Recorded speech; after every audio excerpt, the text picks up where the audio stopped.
Hello and welcome to the KD Weight Loss Podcast. And today is my first guest of I don't know how many years now. I haven't done a guest for, and it's always hard to find guests because it's just trying to do time schedules and stuff like that. Also different topics because you always want someone who relates kind of to you. This person, Rachel, so she actually is another coach. She's very psychology based and she works around the local town where I'm from. And we've always kind of crossed paths. Like we met back in like 2013, where we both were starting out our coaching journeys, like in Northern Ireland. I'd been coaching like a year or two prior to that, but we both basically had just been starting our coaching journeys, and we've always kind of aligned on a lot of different points, regardless to how we approach weight loss, how we see things in the world. But what I like to share is kind of like different opinions of coaches, because coaches will have different opinions, but I'm not. I don't feel like Paul Punch when I say this. Different coaches' opinions should have different weights because of their experience, because of their education, because of their skill set, because of who they work with and their expertise in that. I feel Rachel is very well qualified in that regard and has a lot of skills and a lot of education that she can offer and experience she can offer to the likes of you listen to this now, alongside myself. Like, we've both spent the time doing the work to get to here. We both have, without blowing smoke up our ass, we both have our 2 degrees. We both have, 10 plus years of coaching experience by this point. We both know what it takes to be a good coach, focusing on behavior change. I'm going to let her do the introductions anyway, so hopefully you'll enjoy this. If you do, again, as always, please, I always ask one thing: drop it at 5 stars on Spotify, Apple, or YouTube as best you can. And the next best thing you can do, share it with someone. Comment on one of the reels that me or Rachel put it up on Instagram and TikTok and that sort of thing. Share it to your story. Share it with a friend directly. Just anything you can to get this message out there. Share with others. There's some really useful points that we made on this. I'm really glad I got Rachel on. And we cover some really, really important topics around the whole idea of different nutritional trends that have come and gone. Some that are more important nowadays than they were in the past. Hopefully you'll get something from this. So I'll get over to the main episode now. I'll speak to you soon. Rachel, introduce yourself for me, please. Hello, I'm Rachel. I'm a 20-year-old PT from Banbridge, and I'm also a national karate athlete. So nutrition kind of becomes really important whenever you're training to be on your national team and essentially train up to 5 times a week. It's not fun. So what do you do? So you coach out of Banbridge. Where do you coach out of, and like, what do you do in that group? Because I know about you, but maybe for the people listening to this.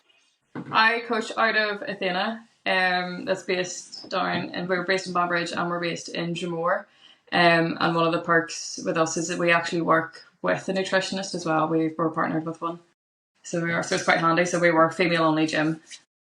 Oh, perfect. So you're female only gym, based on nutritionist. So you got a good handset and working specifically with women as well. Then. So like within our building, like you have us, you have the physios, and then if you need nutrition advice, we have somebody that we can send you directly to as well.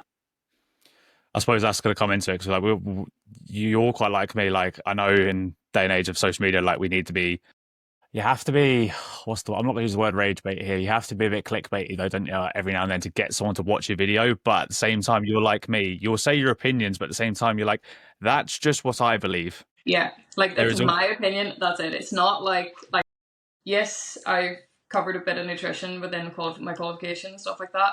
But at the same time, like, I'm not going to be like, you have to eat X, Y, and Z. This is the rules. I will give you guidance. I will give you advice. I will do the research on things that you have questions on. But I will not be militant in terms of, oh, well, if you don't eat this, you're awful. Like, because at the end of the day, like, what works for me might not work for you. Yeah. That sort of thing. And that's the thing, like, don't get me wrong. The one thing I think you and I do well is, again, it's not being biased here, but we understand anecdote, our own experiences are important, but that's not actually what shapes us. We've coached enough people and are like, at the end of the day, like what you said, you're 28, I'm turning 30 this year, right? I known you, like 2013, I moved to this country. So 2013-ish, I met you. So that's 12 years ago. That's when we were both scary. at the beginning of what we were doing. So 12 years ago, we were doing this. So we've been around a lot of coaches, good and bad, a lot of gyms, good and bad. Yeah. We've seen a lot online, good and bad. Like, we have seen a lot. We've got our qualifications. Like, again, so you have to remind me, what you've got 2 degrees as well, haven't you? You've got Yeah, Is that I've correct? got my undergraduate in psychology and then my master's degree in psychological therapy and mental health So studies. yeah, you're very heavily psychology based, but again, Yeah, correct me if I'm wrong here. As much as I'm aware of, so most sciences in you have like quite a broad base, even in a yeah, specific one like psychology. Because in sports science, same thing. We had to cover all the bases: nutrition, yeah. biomechanics, psychology, you name it. So you're quite broad, and then as you went to your masters, it gets a little bit more tapered, doesn't it? Yeah, the master's was a bit more on the actual like therapy side of things and on actually like, well, here's your mental health issue, or not issue, it's not an issue, but you know what I mean. And here's how you would treat it with therapy. So like the likes of is the issue like the cause of mental health problem within the family. So you go to family therapy and or do you need CBT and that sort of thing. It probably helps because I talk a lot. So And like you'll probably not, you'll probably again, I'll probably link to more of this about this stuff when we come to this food related stuff.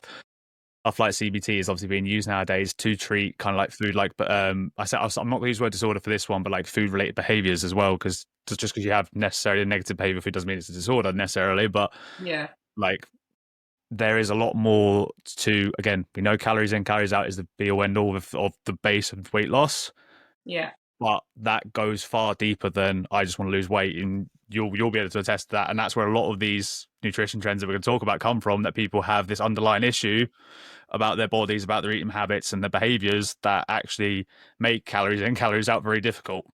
yeah. Because like a lot of the time you'll find like yes, these trends might work in the short term, but they don't actually address why the person's maybe struggling with their weight and stuff as well. Like there might be underlying health issues and stuff there too that they might be just not realizing that are there. And it could be a mental health thing, it could be a physical health thing, it could be like it's quite broad. But like in terms of like the weight loss side of things, people just go, oh well, I need to lose weight. What's the quickest way to do that? And then that's where a lot of these trends come about. And to be fair to them, some of them do have the research to back them up, some of them don't. And some of them work for like what might work for somebody down the street wouldn't work for me. Yeah, Like exactly. You said something there straight away, and this is why I'm going to tie this in, because I've got a few people who are on it, and it's the most yeah, popular one now. So start with the most popular. I'm going to call it a nutrition trend. It's not really a nutritional thing, but it affects your yeah, nutrition. So basically, what we're doing here, if I haven't already introduced it, is we're rating. It's very popular on Instagram, TikTok at the moment. We're rating nutrition trends from 1 to 10. Doesn't mean it's like 1 to 10. It's like out of 10, what do we rate it? So yeah, first of all, anything I ask you, I want you to give me a number. Then you can slam it, love it, serenade it, whatever yeah, you want to do. You can go whichever direction you with it. Again, the whole point of this is I want to hear your opinion, your pure opinion, my opinion, whether there's research in there or not, how you see it, experiences with your clients. Because all I want is the listeners here basically to get a bit of insight as to they only see their session and their problems and their stuff. yeah. You will probably agree with this. And how many times you hear similar or the same statements from women, even in a Quite 10 a to lot. 15 year age Yeah, gap. You know, like I yeah, work with women roughly later 20s into their 40s typically. yeah, Usually it's in the 30 to 40 range. And again, I hear the same thing. So it'll be interesting to hear what you hear and see a lot of. So the yeah, first one I want you to rate Ozempic, Mounjaro, GLP-1s, basically. If you don't know what yeah. those are by now, basically weight loss injections, floor's yours.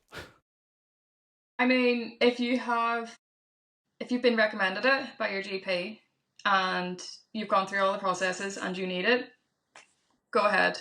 I would go maybe about a 7 out of 10 because you still need to look after your diet in the first place and not just rely on the injection to solve everything. Like you still need to put the work in to make it work in the long term for you rather than the short term.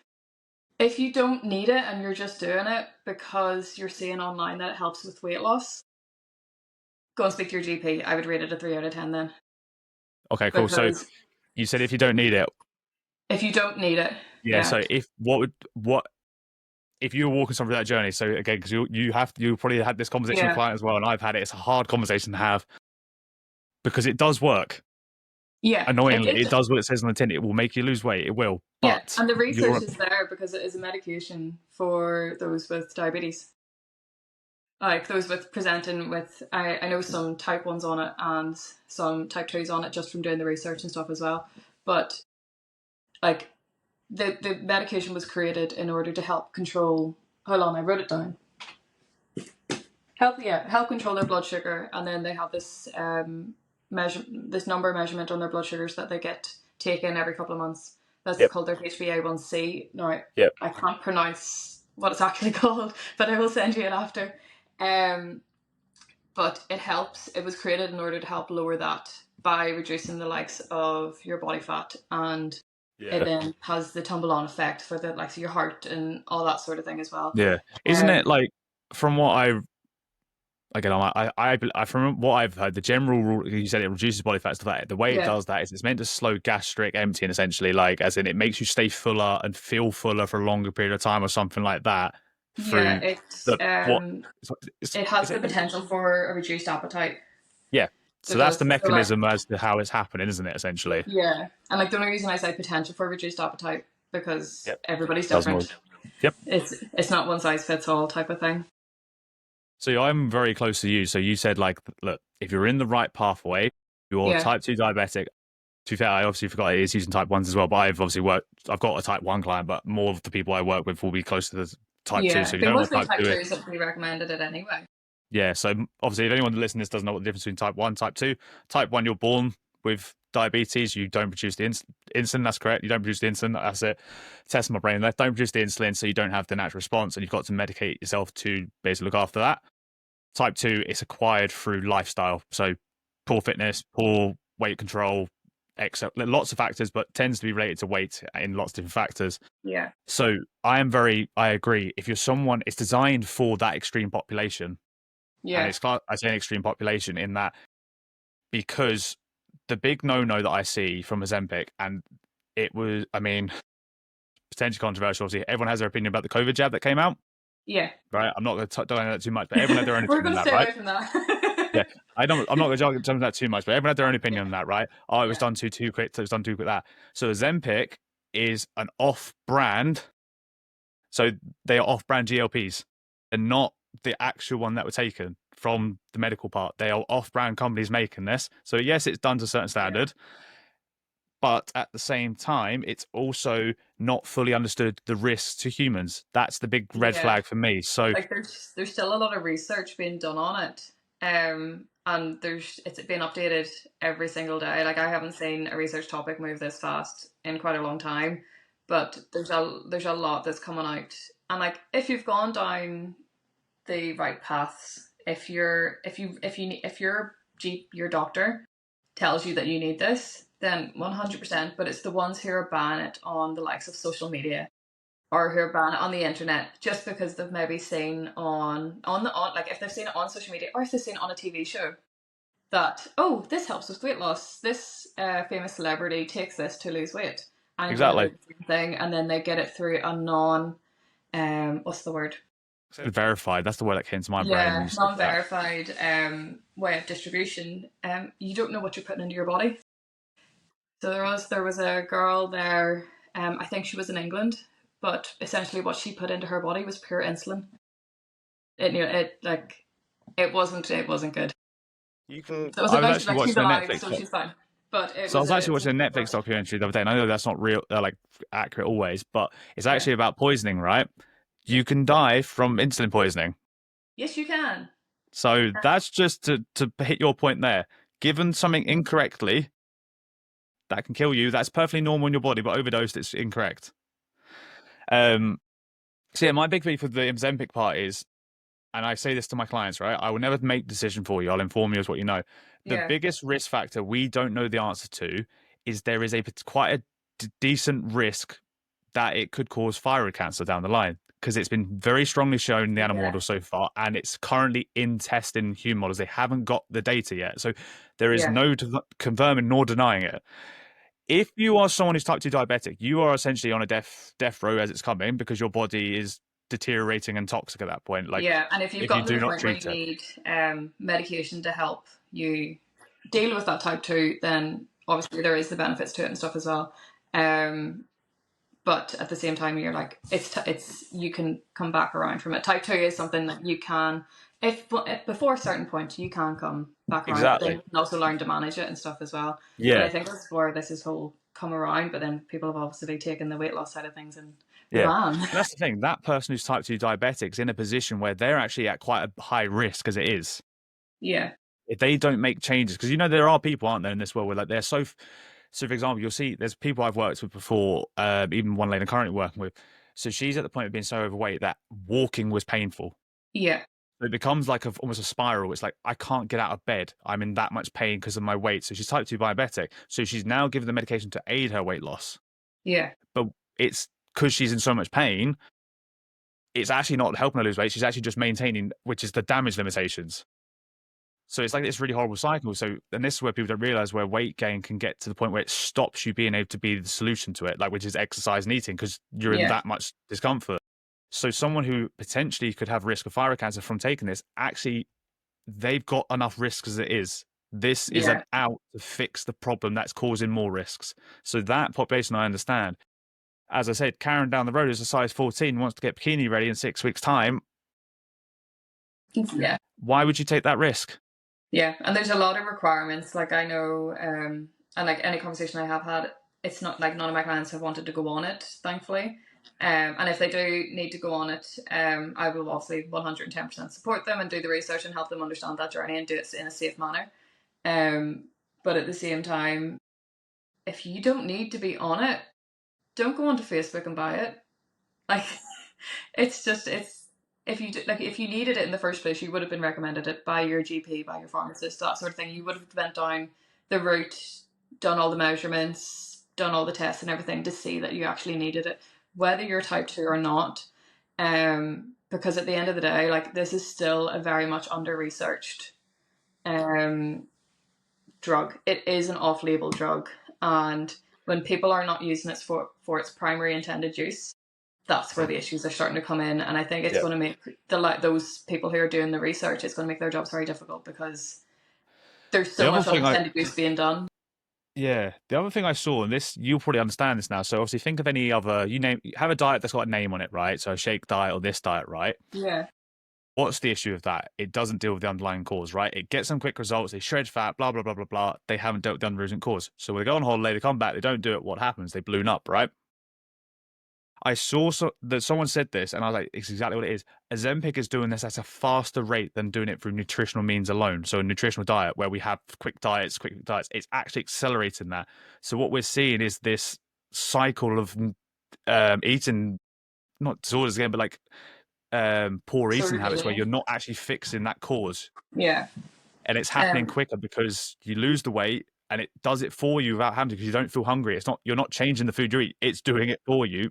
Whereas like the people who are doing it, obviously who have weight to lose and or for medical reasons and stuff like that, if they're getting the education alongside that to go show, well, this is what you should be eating, it means then like the research is still showing that you can be on this long term. I'm not 100% convinced by it, but obviously I'm not a nutritionist. I'm not somebody who's I'm not a scientist. Like, I don't understand fully and I'm still learning. But if it's the same for everybody. If you're getting the education on how to eat, then it'll help you maintain the weight loss in the long term rather than going on to the likes of Ozempic or any other off-brand of whatever it's called, but still eating your 6 takeaways a week. You're maybe skipping 4 meals to eat like 2,000 calories in one meal and not doing the exercise alongside that as well.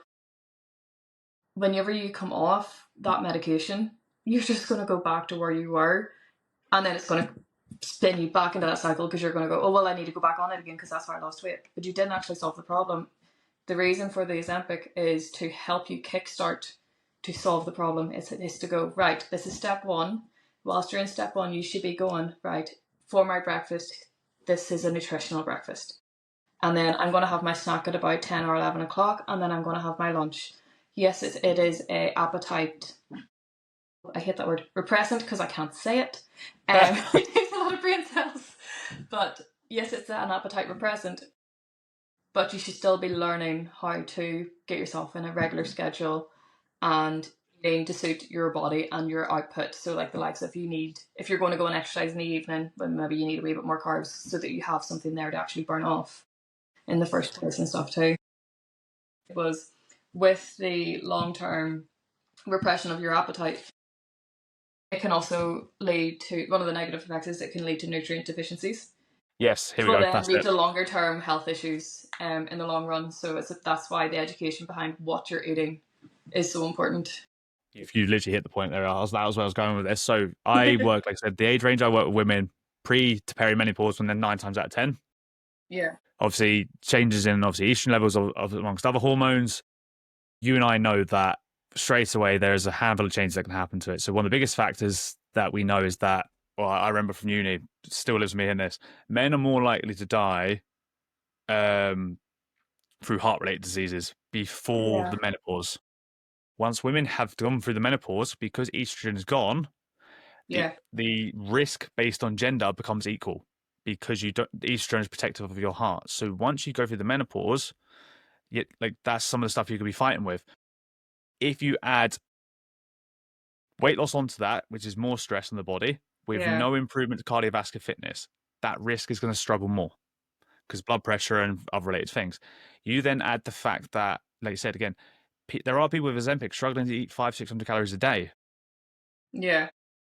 You can, and then protein becomes hard for them to eat as well because it's a filling thing as well. Yeah. They're going to be losing muscle mass. Muscle mass is protective as well of insulin related behaviors. Yeah. That's one thing. In terms of quality of life, it's protective. All these things that happen in and around menopause can actually be exacerbated from a health perspective through rapid weight loss that is caused by loss of muscle mass. Yeah. Again, loss of body fat, yes, it's going to be favorable most of the time. But when that's happened rapidly with a large amount of muscle mass, quality of life in terms of being able to be independent, but also having, good metabolic health in terms of like hormonal function, Yeah. insulin, you know, regulating your heart, that's going to all come into it. So that's the one other thing I always try and to people. I was like, look, if you take this stuff and you do not exercise or you struggle to exercise, this is some of the stuff that's going to happen. Yeah. Isn't it Because about being realistic about like not just taking this as, oh, that this is going to solve everything. It's, well, this is going to give you the stepping stone to be able to fix everything in the long term. And like things might take like 6, 12, 18 months to be fixed. But at the same time, if you're educating yourself along that journey, you're getting your exercise in, you're looking after your heart health, your mental health, all of that, then in the long term, you will see the results that you're seeing on the likes of social media. But like at the end of the day, it's the people that are taking this as a result of what they see on social media that need to realize social media is a complete shadow. Like it is a one-way glass. You don't see what's on the other side of that glass. Nope. The other thing that I point out to a client, right? So obviously we know, obviously we do PT and obviously we have to cover a lot of different hats, right? We're almost like a jack of all trades, not a master of anything necessarily. Yeah. And depending on your qualifications, obviously, like you have more psychology background, I have more strength and conditioning background and stuff like that. Everyone has like different lean things they specialize in. One of the things I said to a client the other day, I was like, bear in mind, so the Ozempic is still sitting around the 250 mark roughly per month in terms of roughly, give or take, right? I know, for like example, I sit around just sub 200 for my online coaching, right? Okay, I sit around that. And I explained, I was like, look, you're already with me, so we're not talking money here. But I'm saying this, if you just do the Ozempic, it's more expensive. And then you're talking obviously about the lifestyle factors you need to change. Yeah. And most women I know do need support from a coach, from their exercise, from their nutrition to learn to do these habits. I was like, if this is just a pure cost thing, what are you going to get the most from? Yeah. Even if it was a group PT session down the road, that's £100 a month, right? And you get a bit of nutritional advice from them. I'm not saying cheap is always better, but what I'm saying is with that Ozempic, you're going to have to fork out for a coach, a gym, something on top of that already. Yeah. Whereas if you have a coach like online or in person like me and yourself, yeah. do you see where I'm going with that? And like I said, I'm not trying, this is not just me saying me and you are better. I'm just saying if I'm looking at myself, right, and I've only got X amount of money to spend, what is the best return for that? Obviously, extreme type 2 diabetics, if it's through the doctors, it's all done differently, but people are obviously buying this out of their own money a lot of the time nowadays. It's biased to me, and I'm not saying you have to work with me, but I'm saying I would rather someone go to you. I'd rather someone go to another coach who would at least get them exercising 2-3 times a week and be helping them with basic nutrition. Yeah. Because at least you're being educated. Like at least they're results learning, in the moment. and like even at that, like the money they're probably going to spend in the long term on the likes of Ozempic, or whatever else they want to call it, they probably would end up saving money. No, I'm not as expensive as you are, but obviously because all PTs have different rates and stuff as well. But you could probably, for what you're spending on Ozempic, you could get a PT, you could get a gym membership, you could get a nutritionist. nutritionists are really expensive, but you could get a nutritionist, You can and still like you get would one. see so much benefit from it. Yep. Like, and I guess something like I'm going to be doing myself in the future is I'm going to be getting myself a nutritionist to help me, because I'm coming to the end of my competition career, which means then a massive change in how I'm training. So I'm going to be looking into getting a nutritionist to help me cope with eating properly to deal with that change. And yes, I might have that knowledge myself, but it means then I can work with somebody along that journey to make it easier to understand. Even And from a psychological perspective, so like yeah, we've obviously done the mental health podcast. I used to fork out £200 a month on counselling when I was at my worst. yeah, Right, so £50 a week when I used to do it every week for 4 weeks, and it'd be £200 a month. I then got to be when I was doing twice a month, and it's only yeah, £100. That's still cheaper, and I'm telling you yeah. now, from my experience and from your expertise for working in that field, right, without being biased, that will, I reckon, if we put 9 out of 10 women in a room, right, that would solve more of their issues Oh yes. better, quicker, faster, for less money overall than Yeah. Ozempic. I genuinely like I'm 110% on the bandwagon in the terms of you put 10 people in the room, regardless of gender, and you put a therapist in there with them, their issues will be solved. It might be a little bit traumatizing, but issues will be solved. And like if you send that person in one at a time with that therapist, like one session makes the difference. So it does. And that could maybe be one of the causes as to why there's the weight gain and stuff as well. So it's looking at like, yes, somebody down the street wants to go and lose weight. Well, that's fine. But what's the mental reasoning behind it? What's the physical reasoning behind it? Do you want to be healthier for your long term, for your old age, so you want to play with your grandkids? Or do you want to be healthier because you know there's an issue right now and it needs fixed?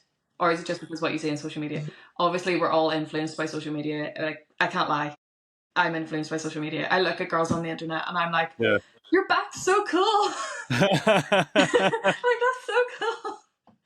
And I'm sitting there going, I want legs like that. But then I'll look at a fella and go, oh, his legs are class. I don't have the genetics for that.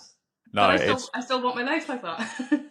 it's like, yeah, and I think this is the thing with coaches. Again, I filmed this content a while ago because I remember you did a photo shoot a while back, and I loved the reason why you did Yeah. it, because it's just to prove you can do it anytime you want, no matter what good Yeah. look you have, right? I I would did. actually I at was one actually stage. in the middle of a bulk for that photo shoot. There we are, so even better. Yeah. Like I did a post the other day, like because so I spent so much of my life being underweight, struggling with like eating disorder, and like I was bulimic and stuff like that. Yeah. I was undersized. I was like around about mid-50s. I'm now sitting at 85. That just puts it where we're at. Yeah. So I was around mid-55s only about 6-7 years ago. Mm. So there's a lot of difference. Like that was the stress I was under. Now I just want to live and being able to eat my food. I was saying to Jay on the desk the other day, I said to him, like, mate, it's like the hardest thing about doing this full time at home where I'm at the desk more is that I can't eat as much. And I was like, I've grown so comfortable being able to eat more Yeah. liberally, but I'm cool with how I look. I don't care that I will never ever have a six pack because I've not got the muscle shape for it because I've torn so many muscles. I've got a split in the middle of them, so I'm never having them. Never have a six pack, nor will I ever want to have one Yeah. because it's just me. Yes, I would like my arms to be bigger. Yes, I'd like XYZ to look a bit more defined. But Yeah. what am I willing to give up for that? Not enough to get the outcome that's seen on social Yeah. media or by some of those boys in the gym. Like, I know I could drop my body fat percentage and would be shredded. Like, I know I have the muscle build underneath. Maybe not the abs, but I've just always had, my stomach's always been the same. But I know underneath, I know what I've built.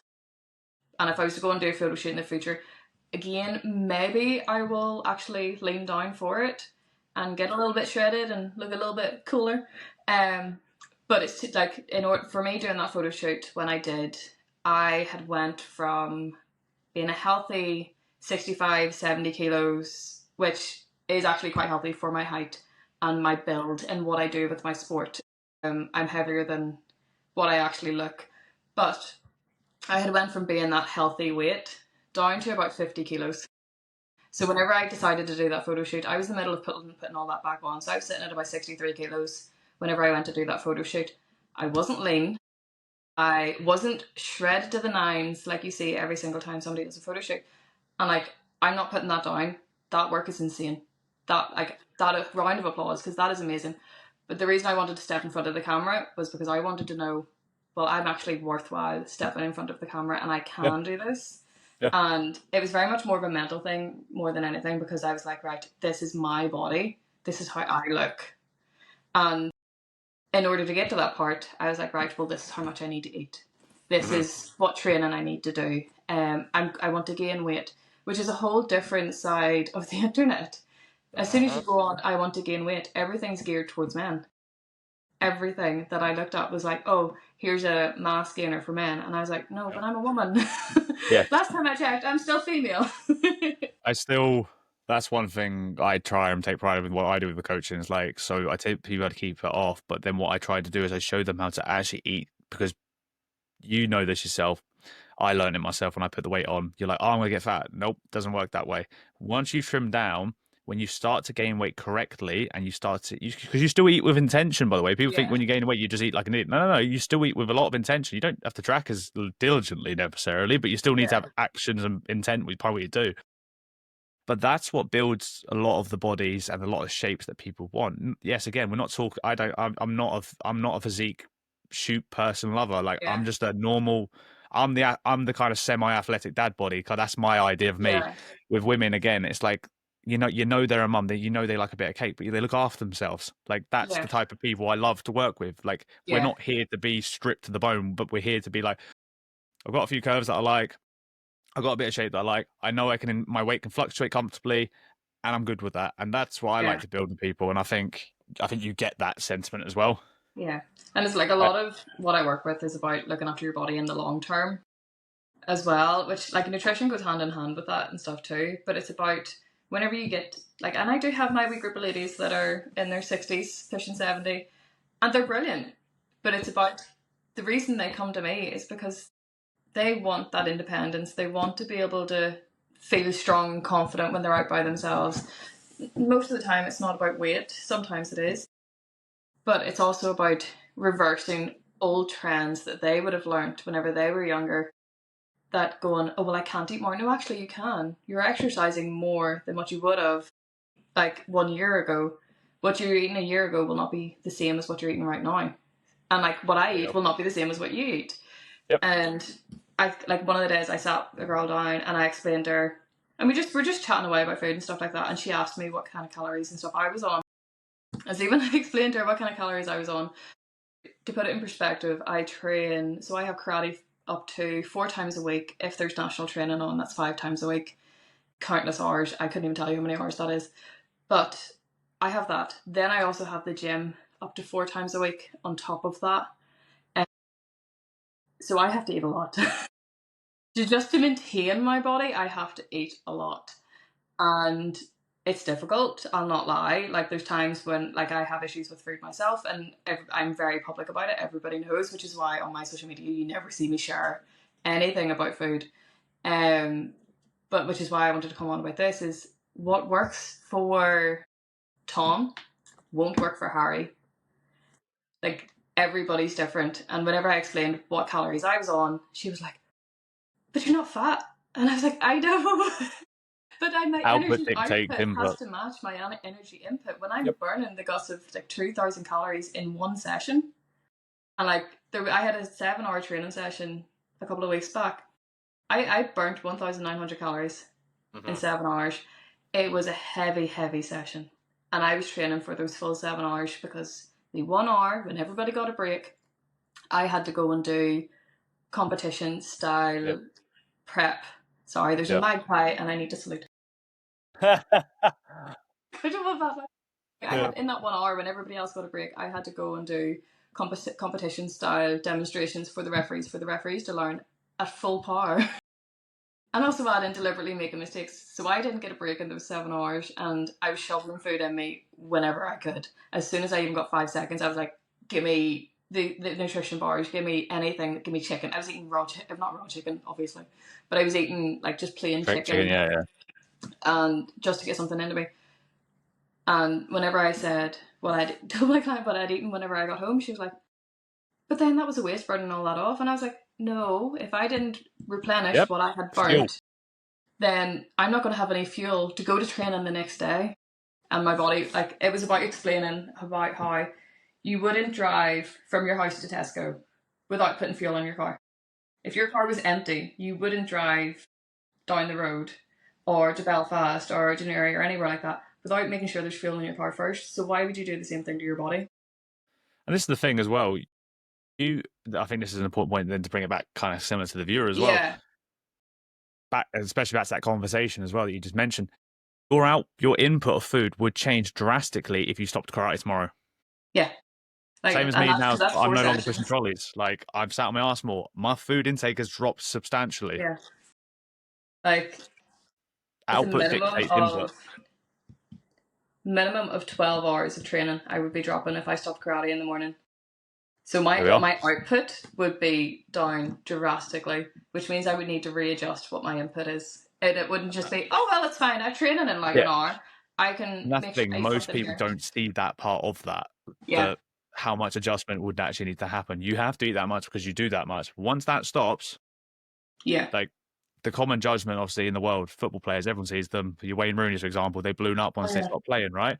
Just for example, it puts it really easy perspective. The reason being, they no longer have that output. It's hard for the adjustment. Yeah. But that's why it takes time and effort and intent to do that. And it literally is that. It's the intention. That's the important part. So there we go. Right, going to pull us back because we will ramble. So, Ozempic. So you said seven if it's the right need, less so like towards a 3. If not, I'm going to go. Oh God, I'm going to drop it. I'm going to stick with a 3 flat because I feel like there should be other methods in before that. If you're at the extreme end, that's why you'd be at the other end of it. It's definitely the last chance. It is the last stop at the train station. I'm going to give you a choice in this one because you want. We can go either with the silly one, the bulletproof coffee one, or we can go with the celiac one. What would you like to do first? We'll go for the bulletproof one because that's funny. Right. Let me. Sorry, this one was mentioned by one of my clients. I asked her in person. I said to all my clients, anyone got any ideas of any nutritional trends you've seen recently that you want to review? And someone said, does that butter in your coffee thing work? And I was like, fuck, is that still around? Yeah. So if any of you don't remember, I cannot remember what geezer is. It's a fella. Of course, it's a fella spouting shit on the internet. Of course it is. It always is. I'm very team female. I'm not gonna lie. This dude, I don't know how much butter, but it was a significant chunk, by the way. Nothing wrong with butter, by the way. You can have butter, but like the thought process behind this. So chuck butter in your coffee. Doesn't matter if it's not meant to be on your toast. It's on your coffee specifically, and it was meant to help you burn more body fat. And I'm already going to go and batter this one into the ground with a 1 because this is where, and this is the dangerous one, right? Yeah. You'll probably get where I'm coming from with this, where they take a scientific principle, which is technically true, and then they twist it to fit the narrative. Yeah.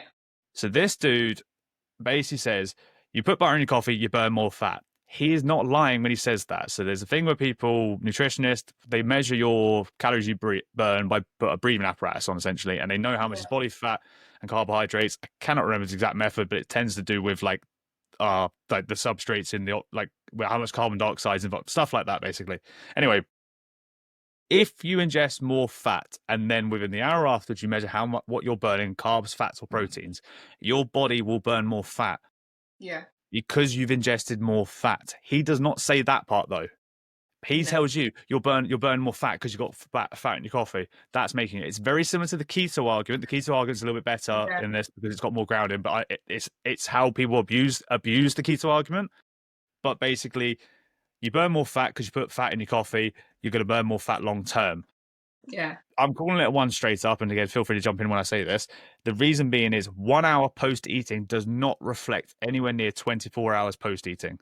No. So if they only did that 24 hours post-eating, it would not show them burning more fat outright. They would probably burn the same amount because they are burning their normal body fat that they have because they're not ingesting food. And it's like, from what I've seen, whenever I've done the research on it, because I completely forgot about this trend until you mentioned it. And whenever I went and sat down to research it, I remembered it coming around because I just remember being so absolutely baffled by the fact that people were putting butter in their coffee. But like, I know like that idea itself has come from a traditional drink from, I can't remember the name of the culture, and I don't want to say it in case I get it wrong, in case I shoot myself in the foot. But I know it has come from a traditional drink from a culture. But it's been flipped and turned around, and this fella, like, I've written it down here, like, it's high saturated fat content. So you're putting high saturated fat into your body instead of a nutritious meal, which is what it was advertised as to me as soon as I looked it up. And so why not just eat something that a nutritious, like say for breakfast, for example, why not just eat a low carb, low fat, nutritious breakfast over having a coffee with butter in it? Like, why does that sound appealing? I mean, look, color me this. Like, I'll be brutally honest with you, right? What's wrong with a slice of toast of butter and a bit of coffee for your breakfast? Just in Yeah. in isolation, that looks like a shit meal, right? Yeah. But Because when it's you look at just somebody's diet throughout the day, yeah. like, Oh, it's just bread and butter. Where's the protein? Of course, mate. But if Trisha is going up to work in the morning and she has to have her morning coffee and she can't be asked to make breakfast because she's not at that yeah, point of behavior change yet, right? Right, slap a little bit of butter on your toast. Have that to at least tide you over to get to work for a bit of breakfast or to your lunchtime. Just so you're not going on nothing. So you might have a bit more energy. If you're even smarter, you might have a bit of brown toast, for example. It's got a little bit more yeah, fiber in it. It might keep you up. That might encourage you then to maybe add, I don't know, a little yogurt on the side, maybe a boiled egg. Do you yeah. see where I'm going? Like, it's stacking. You'll eventually start making more time in those mornings to have a better breakfast. But when, like, I know, like, both my parents do shift work, sometimes it's just handy just to grab it and go, because they know they're going to get something better whenever they get into work, and they know they're going to have their dinner, their snacks, all of that, and they're going to get their nutrition from those meals. And sometimes you just can't, like, you don't know if somebody's running late and grabbing, like, if they don't grab toast, then they might not get something until 10 o'clock. So it just ties them over until they get something to eat. But this whole butter and coffee thing, to me, it sounds gross. That's the other thing And as I well. like my coffee. Like, I mean, I'm just it. I mean, this ties into another one I saw months ago on TikTok because someone sent to me chia seed water to apparently to snatch your waist. This may be a blanket statement, but like, if there's anything added to a drink that doesn't sound like it should be in your drink, I'm gonna say stay away from it. Yeah, like I know what chia seeds are, and they're actually quite nice when you add them. Yeah, To chia your seeds are really good for you, like but that. why do you have to put it in water for it to work? Yeah, I don't get it. Just have a glass Like, of water and do some like, exercise. and then have the chia seeds with your food. Sculpt your body, build the upper, build the lower, and the middle will look skinny. It's just again. I think the scariest thing about the bulletproof coffee one is this happens a lot because you'll get sometimes medical doctors that do this with nutritional stuff. You'll get PTs and stuff that do take research and it's not wrong. Oh, you do burn more body fat, but you've extrapolated a one sentence from one study and you've manipulated it to suit your agenda. That is my core issue with that. It's horrible because people are like, oh, but how do I know to trust?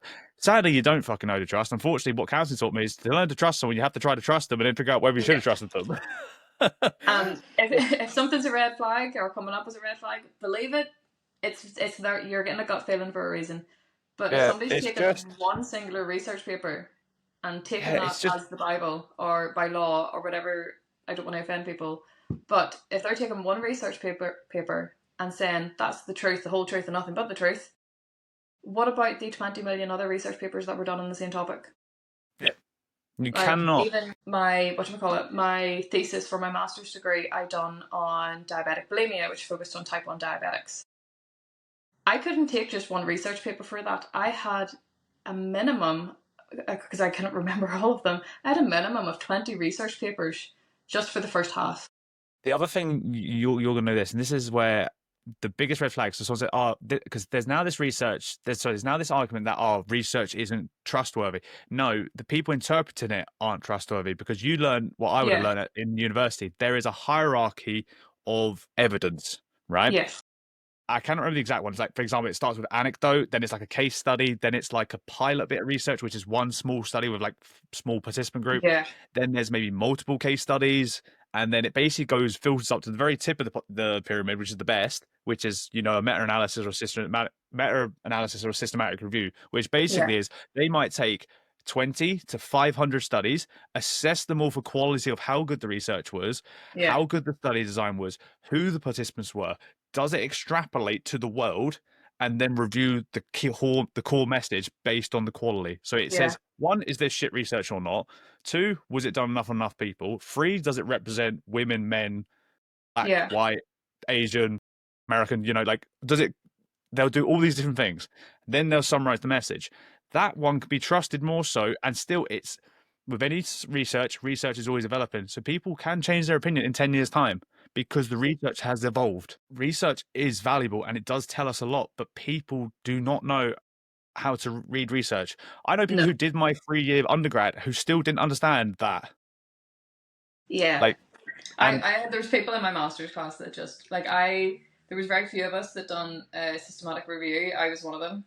And it became a systematic lit review, which the whole story became a bit stressful, but I got it done and I scored very, very highly in it. But I know people, if they had been told to do what I done with, I know, I'm great. But if I had like I know people within my class where if they had been put in the situation where I was in, where 3 months before the deadline, I was told to change my thesis style, they would have panicked. They wouldn't have been able to do it because they did not know how to read the research papers. You literally need to, no, don't just read the overview at the top of the page. You have to read the entire thing and you have to see whether it's relevant to your topic. If it's not relevant to your topic, scrap it, move on to the next one. a really easy way of describing it, right? There are people that are still in research saying XYZ produces more muscles, right? And do you know how they take muscle measurements? Circumferences. That's what me and you do because we don't have thousands of pounds to pay for our clients to get DEXA scans. Like, that's what we do because we don't have the equipment to do anything else. Exactly. Like, we take the photos, we take the measurements. If we're doing scale weight, we do scale weight. One of the most common ones, the bioelectrical impedance ones. So, Joe, the fancy ones you stand, you know what I'm saying, what I'm describing with the viewer here, the ones where they stand on the bloody scales and it puts that electric current through them. And it's like, oh, you are 20% body fat. That is affected by up to 15% if you drank a litre of water prior. Like, so we have to deal with that error. And we're like, I think that's a likely change. We know that, what we're saying with that.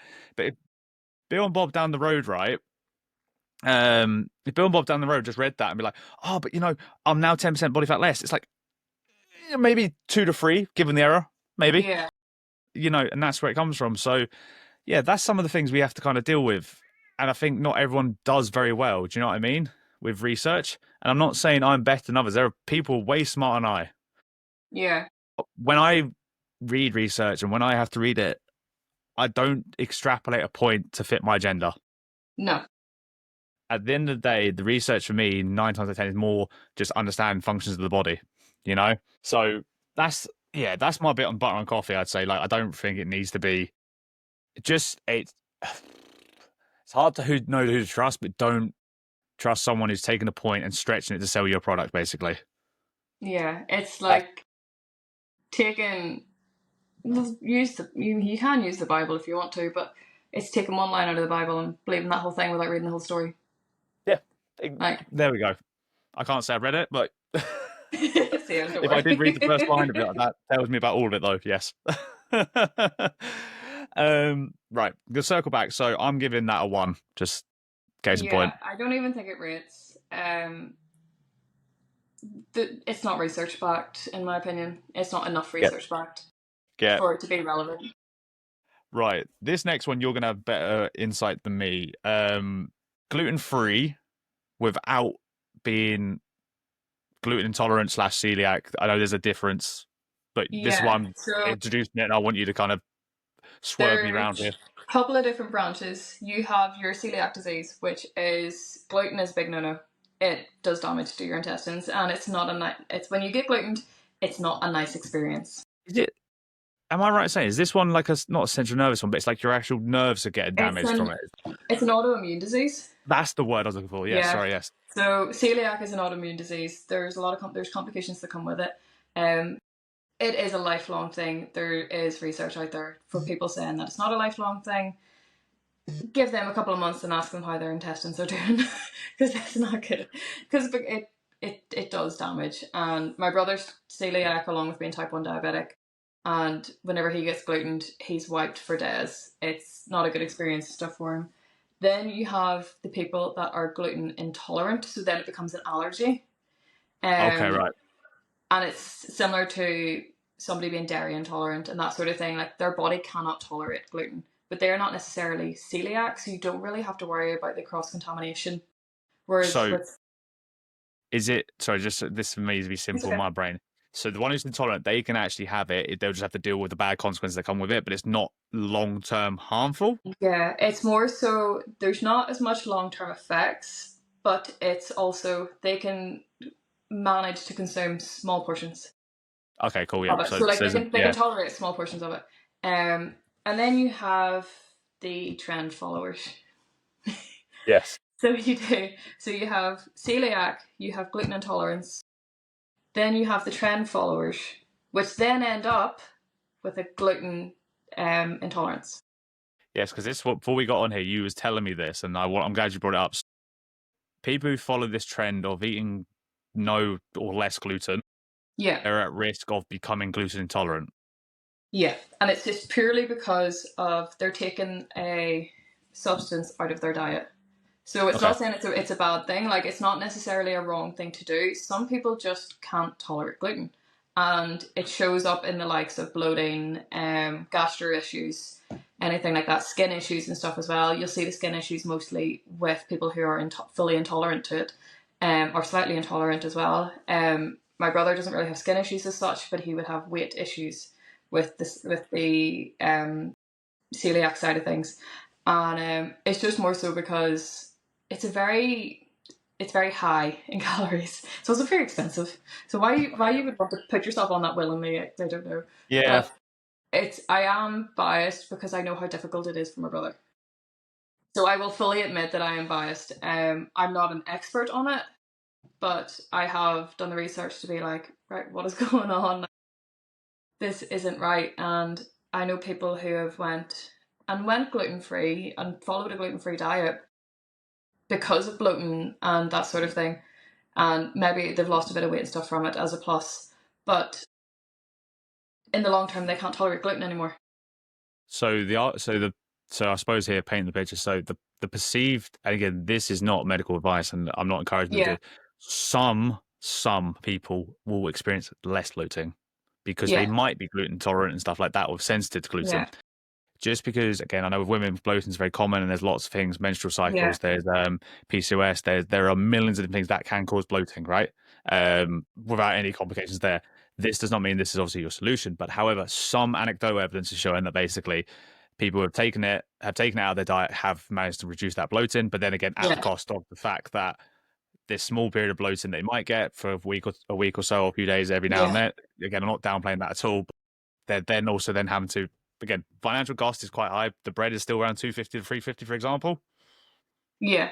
It's Yeah, so so like stuff even like if you want a that, packet of biscuits, like if I was to go and buy a packet of biscuits for myself, 50p. 150 max, that Yeah. sort of thing. If my brother wants to go and buy a packet of biscuits, the £2 is the cheapest, So like the there's a absolute there's a cheapest. So significant you've like financial £2 change. off.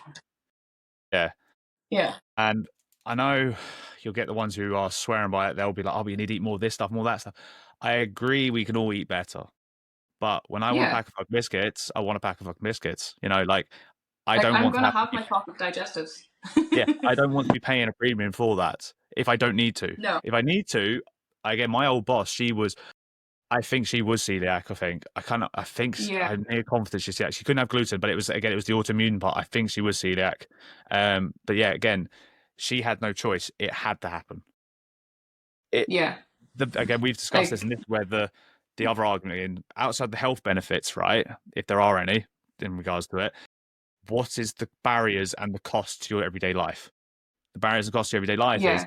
how many things do you actually need to check in your daily life? Like, I mean, what are common things gluten based? I've got bread and biscuits on the top of my head. Is there any other like common things you might go for? So you have your bread, your biscuits, your pasta, oh god, crisps, Crisp. some So like alcohol. really common, simple things.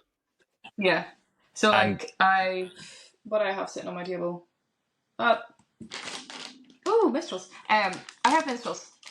And for my brother to go to the shop, he would have to go to the back and scan the back of them. And he can't just look for suitable for celiacs or gluten-free friendly.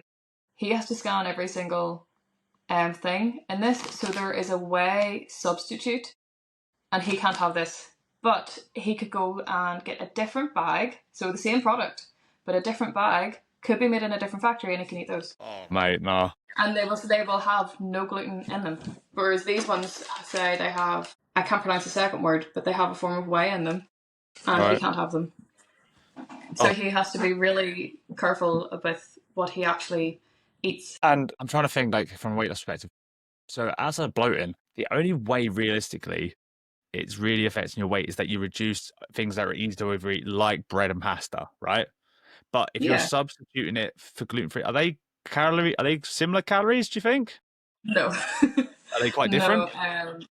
The calories in gluten-free substitutes are typically higher. So you're Because actually making it harder. yeah, you're making it harder to lose weight because from what I've noticed anyway, it's obviously this is all personal opinion and stuff because somebody will probably try and jump in the comments, but it's a higher cost. And the first thing, if you go onto Google right now and click downsides to being gluten free, it's one of the things that comes up is your cost. Right. Okay. Because they are higher cost, making a balanced diet more difficult. Mad. I didn't realize the calories are actually that different, to be fair. So outside of pure elimination of bread and pasta, they're not substituting it. That's the only way realistically it's going to pull in your calories realistically. Yeah. And then arguably what you're doing then is closer to a low carb diet than you are a gluten-free diet. Yeah. So like you could swap them out and stuff. Like there is, like if you want to reduce the likes of gluten and stuff in your diet, swap your nutty crust for sourdough. Sourdough has lower gluten in it and stuff anyway. So there is ways to reduce the gluten within your body, or not within your body, that you're ingesting.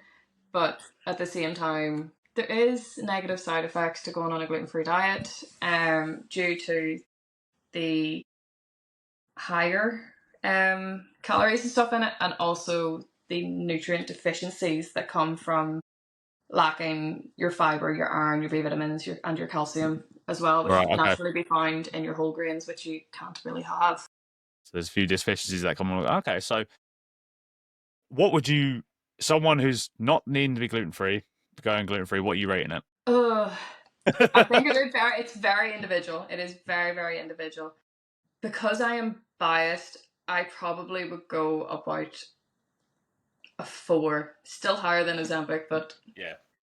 I probably go about a 4 because there might be a insane. reason why. Like the person might have gone for allergy testing, and I will always say, if you think there's an issue with what the food that you're putting into your body, please go to your doctor, please go to your GP, and please get tested, because it'll help you get the answer in the long term instead of cutting out something that you maybe not need to cut out. It could be a dairy intolerance instead.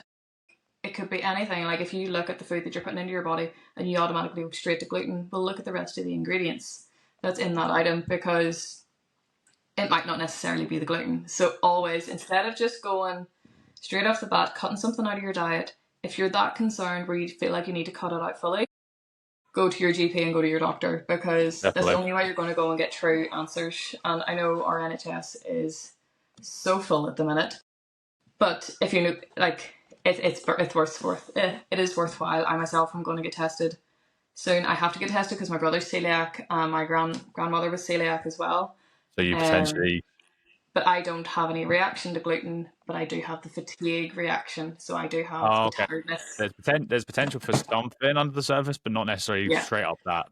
Yeah. But so I have to get tested anyway, so I'm going to do it. She's just sitting here shouting at me. Give me a second. It's okay. She was hollering at me there for a minute. I've locked the doors, so I'm sorry. My cat doesn't do that anymore. She just kind of walks with putters about the house. And then when she wants to jump up on something, I have to pick her up. She's too old. She's like 20, so it's fine. To be fair, that's the old cat. She's called Morticia. She's like ancient by this point, but she was sitting there sleeping peacefully, snoring in the background, and then she's just like, nah, scratching the door. She's like, I want to leave, thank you. No. Right.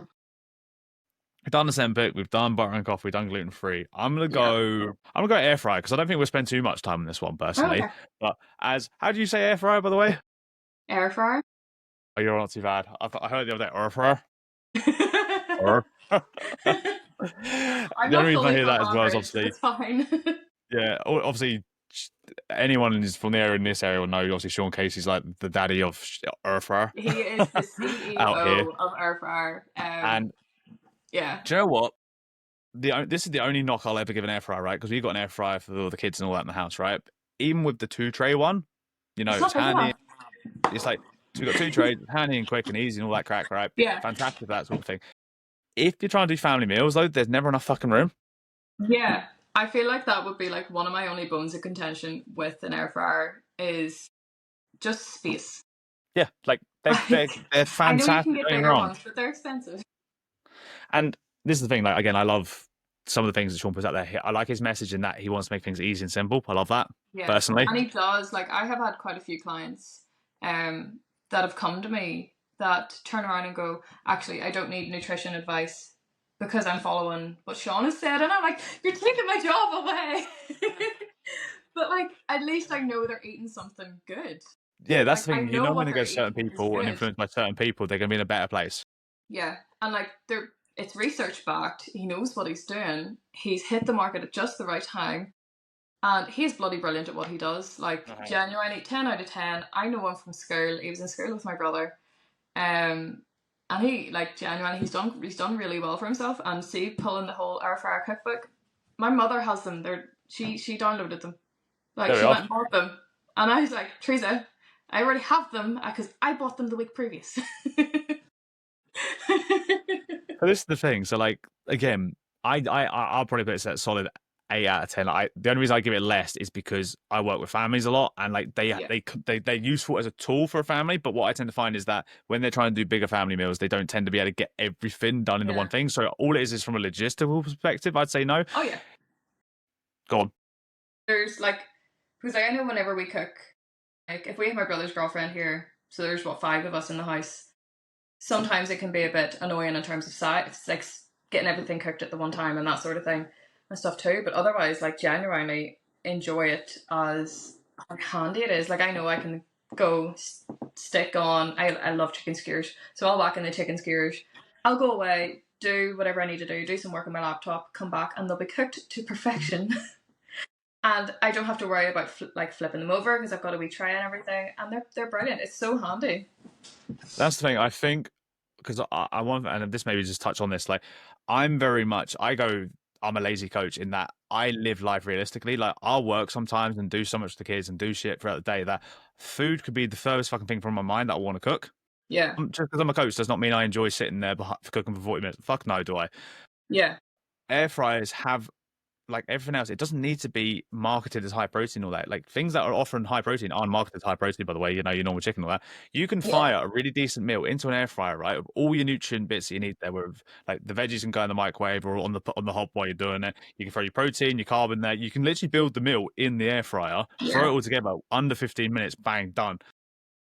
It's perfect for that. Like I said, yes, scalability is not always there, but like I said, I think that's why it's solid. And I think I love things like that, like slow cookers as well. Again, people make bags of stuff ready that are prepped for the week. They'll take half hours to make 2 or 3 big bags of stuff. In the morning, they'll slap it in the slow cooker. They come home, it's done. Like, and it's so handy to do stuff as well. Like, but I think one thing people need to remember is an air fryer does not make unhealthy foods healthy. It is not magic. Yes. The unhealthy food is still going to be unhealthy. Yes, it does do. Obviously, you don't need to use heavy oil anymore. Yeah, it's reduced oil. Yeah, so most of them are actually like non-stick and stuff like that, and obviously a lot of people use parchments and stuff. So that's actually a really handy one because obviously oil itself, like look, at the end of the day, if you're trying to lose weight, as much as I have no issue of using pouring oil, if you want to save calories without having to think about it, spray just straight up. And I know it's not as great and flavoursome and all the rest of it, but at the end of the day, if you just want to save 200 calories, which you'll accidentally add in, because we all do it. Fuck me. If you've ever measured out a teaspoon of oil and realised that it's 100 calories in that, and that's probably only half of what you're using. Yeah, and like I'm sitting there going, I use more than that. I go for 3 sprays, not 1. Yeah. Do you know what I mean? So like, I think the air fryer solves that problem as well. There's no need to worry about the oil aspect or as much of the oil aspect. It takes that out. Because again, hidden calories are probably one of the easiest ways to accidentally sabotage weight loss efforts. Yeah. And cooking is an easy way to do that. You accidentally added a bit more oil, or you added oil at the beginning. Oh, it's a bit dry now. I'll throw some more on it. You didn't count that though. Just, small details. And the air fryer is very good. It's cooked. But as you said, It's really chips don't handy. become automatically healthy. Yeah, like there is research coming out, and people are starting to be a bit iffy about them. And I think the reason people are starting to be a bit iffy about them is because as soon as the word carcinogenic is mentioned, people go off it, and it's literally just one aspect, and it's pretty much if you're cooking high starch foods, but it's not confirmed research. Yeah. The So other one, somebody's obviously, essentially taken one line and ran with it. yep, same I as the can't, butter and coffee one. Then yeah. So I can't pronounce the thing that it produces, but it is highlighted as a risk. It doesn't say that it actually happens. yeah. Like if it So happens, it would be the statement would be worded completely differently. But I done I a wee can't bit of remember research on it. the ranking system, but obviously there's like type 1, there's 2A, 2B, and stuff like that. Your Yeah, phone is the exact same carcinogenic risk as a diet drink. yeah. And Like, I sleep with my phone underneath my pillow. exactly. So So this is what I'm saying. You can't. People are selecting and changing your opinion by being like, "Oh, it's got a risk of carcinogen." It's like, and again, if you got, I'll find the website to it, and it literally breaks it down. If it's in this category, there is potential risk in animal models, for example, or there is yeah, potential risk in humans, not confirmed, or it's yeah. not And it's compelling always enough to say, potential risk. yeah. Like So when it's in the top one, for example, like I know some chemicals that I had to work with when I was doing my undergrad. What's the what thing you do at the end of the year called again? Dissertation. I remember the yeah, chemicals that you said. They are outright carcinogenics. They, they literally, if you inhale them, are likely to develop cancers. yeah, So you have to use them in a fume hood. yeah. You literally have to That run. is dangerous. Phone and a diet drink is not, and this is Yeah, probably in the same category as that. yeah. I would say So it would be because air I like fryer, even in the solid document eight. that I did read, but it said like could be risk, and like it was not confirmed risk. It did not say anywhere in the like I read 3 research papers. Only took me about 20 minutes. Quite impressed that I've still got it. But even at that, the risk was not of concern, sort The of thing. And argument it's I the always same put with out there, anything. Like right? your oven could form these things. Your microwave could form these things. People used to be shit scared of microwaves. Yep. Like The common argument, I'll give you this, and you'll probably hear me this right. It's not as common anymore with cigarettes and stuff like that, right? People yeah, know the outright risk to cigarettes. It causes it outright. It's top one. yeah, It's like number one category. That's what it's like the top yeah, category, right? Alcohol. I can't remember if that's one definitely. I think it's like high. That it's very high up though. Still, yeah. again, not slamming those behaviors. You do them or you do them. Just accept the fact that they are of a They are carcinogenic risk. causing. Yeah, they're Yeah, causes. you cannot cherry pick other things, in my No, opinion. To on that reasoning, if you are actively doing those behaviors that are confirmed to cause it. like if you're That's a worried shit about statement, and I work with people who smoke and drink heavily, and I've had yeah, to. That's what we do. I'm not going to shame them for it, but I no, will challenge them. Be like, look, you cannot defend that with that argument when you're yes, actually doing that. exactly. Because like you can't turn around and go, I'm not using a microwave. I'm not using an air fryer. You shouldn't be using your phone. Blah blah blah. And all this. If you're actively drinking excessively, smoking excessively, like if you're actively participating in behaviors that are known causes, then you cannot turn around and go, oh, but you shouldn't be drinking a Diet Coke. I want to Yes, drink a Diet. I don't like Diet Coke, so it doesn't bother me. But but diet, yeah, like, if I'm going to drink it, I'm going to drink it. It's not going to kill me off at the yeah, end of the day. But yeah. I'm And also look, I don't smoke, and I actually don't drink that often anymore either. So it doesn't faze me. and at the end of the day, look, I'm fully aware that both alcohol and cigarettes are Yeah. types of coping behaviors. They're types of addictive Oh behaviors at yeah. times. So there is obviously a mental aspect. So I will touch on that and be like, look, I'm not saying they're easy to break. I'm not saying that. At Oh the end yeah. of the One day, hundred they are the percent. same as, again, I've obviously been very open with the self-harm stuff. They're classified drug abuse, cigarette abuse, alcohol abuse. All of them are classed as similar style behaviors because they're Yeah. addictive qualities. Yeah. They need to be addressed at the mental level, but they still have massive implications on your actual health. Yeah. Like there So is, and like even from my undergrad and a bit into my masters and stuff as well, alcoholism and alongside usually goes hand in hand with smoking. Most people who use alcohol as a coping mechanism do also smoke as the other well. one, yeah. But like even whenever I was in university, if you had a stressful day, one of my friends would have turned around, oh sure, come on, we'll go for a smoke. I didn't smoke, but Yeah. at the end of the day, you were going, oh well, sure, it's only in the library, so we'll go down and we'll have a smoke. I'd be standing there breathing all that stuff in, even though I didn't smoke, but I went down with them. Yeah. But I was just like, I remember as a kid, so my nan, she, bless her, when she was alive, she'd smoke 150 to 100 a day easily, right? Because she yeah, was constantly getting the ciggies. And again, that was her thing. I don't have any issue if you do smoke. I genuinely don't care. I really yeah, don't. It's your I choice. don't care. As long as you don't ask me to do it, I'm happy. Yeah, that's it. It's my choice. And again, I work with clients. They do it. Do I care? No. And Yeah, then they want to stop. Fair enough. Great for the health. But no, don't. But like I remember for how many years I used to be around her house all the time for hours, and her windows would never be fucking open. I was in a hot box of fucking ciggies. yeah. And I'm like looking back, I'm like, Jesus Christ, I wonder how much years that took off my life. Yeah, like one of my best friends as a child, like every time we went round to their house, their parents smoked in the house. So I came home every single Saturday night and Sunday night, raking of it. And my parents would go, oh my God, you were smoking, you were doing this, you were doing that. And I'm like, Nope. I actually wasn't, I was just in the house. Yeah, so. But like, how many years does that take off you? And like, my grandmother passed away from lung cancer. So I'm very much like, no, I don't smoke. That scares me. Whenever people are like, oh, well, do you want one? I'm like, no, I really don't. Again, but like, you do you. If you want to smoke, that's fine. Just don't ask me to do it. And I have the same stance on if I'm having a no alcohol night. If I don't want to have a drink, I don't want to have a drink. That's it. That's the end of the story. you've If probably you've touched met on one me, of the you know I most. don't need it. You probably just accidentally touched on one of the most important points. There's a lady I follow called Dee. What's her name? Dee Ferrari, I think her name is. But she's actually really interesting woman. But she talks a lot about the ability to say no in women. Yeah. It's a complex issue that goes beyond where this podcast will ever go. But Yeah. I am very heavy at teaching and educating women that you saying no is saying yes to you. Yeah. Because 100%. I was a people pleaser. I'm not anymore, or as much as I say.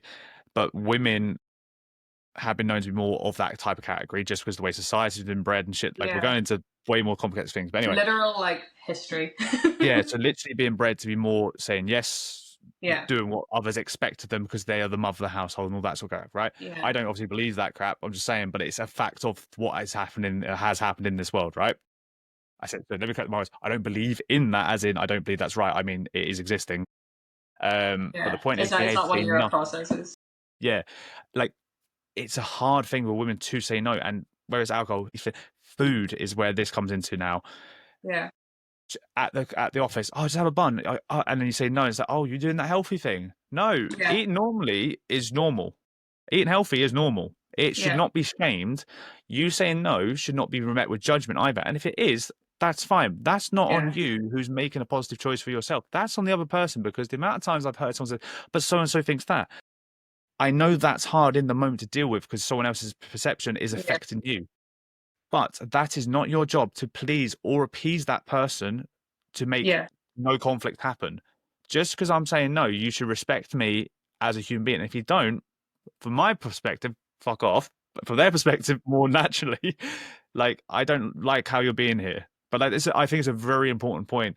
Being able to say no and how society has bred that into women particularly is such a hard thing to overcome.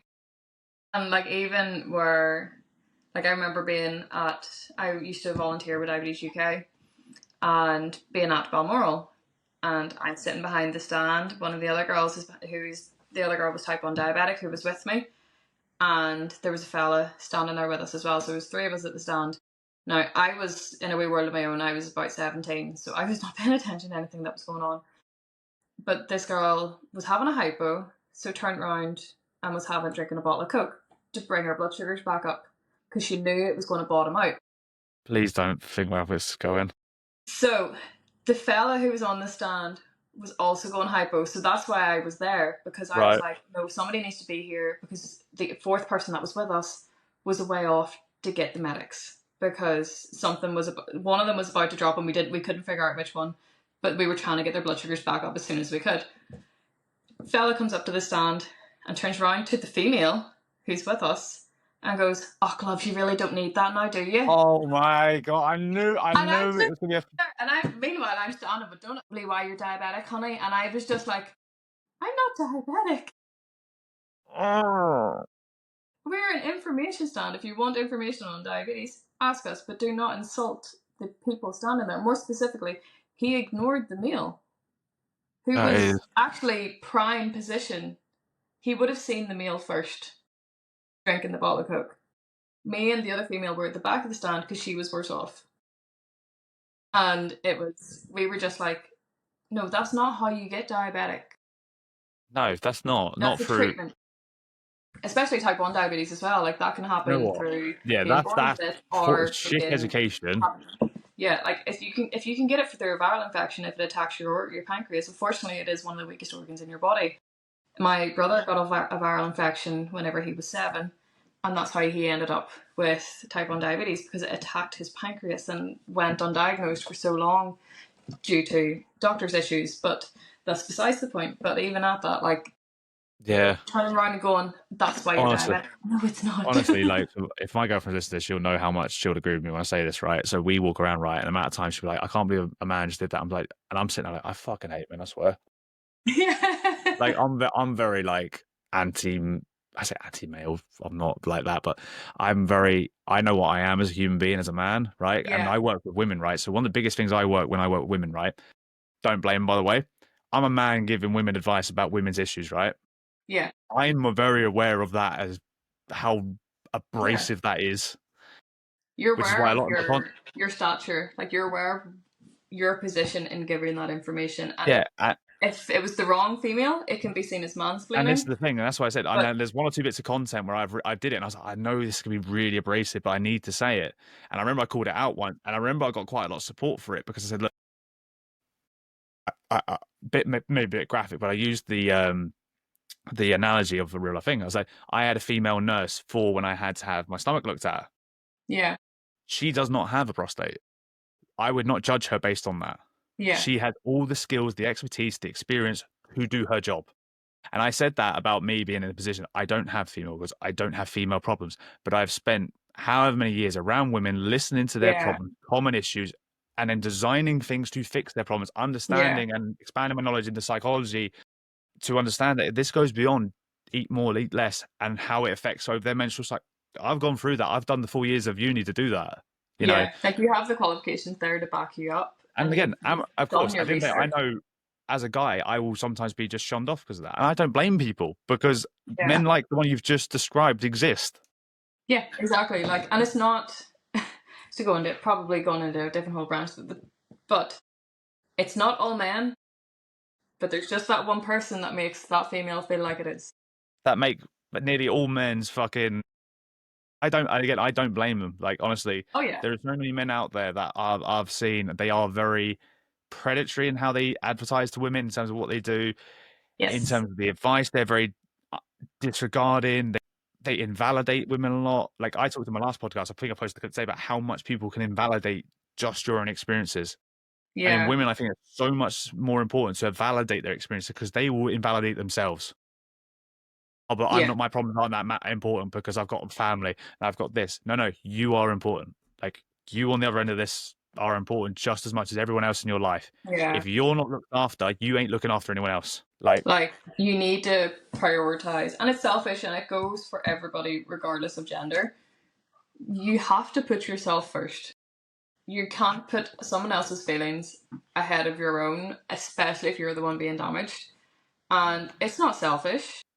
no, It's not selfish to look after you. Like, at the end of the day, like, people would say me going to the gym 4 times a week is selfish. No, me going to the gym 4 times a week is me looking after my mental and physical health.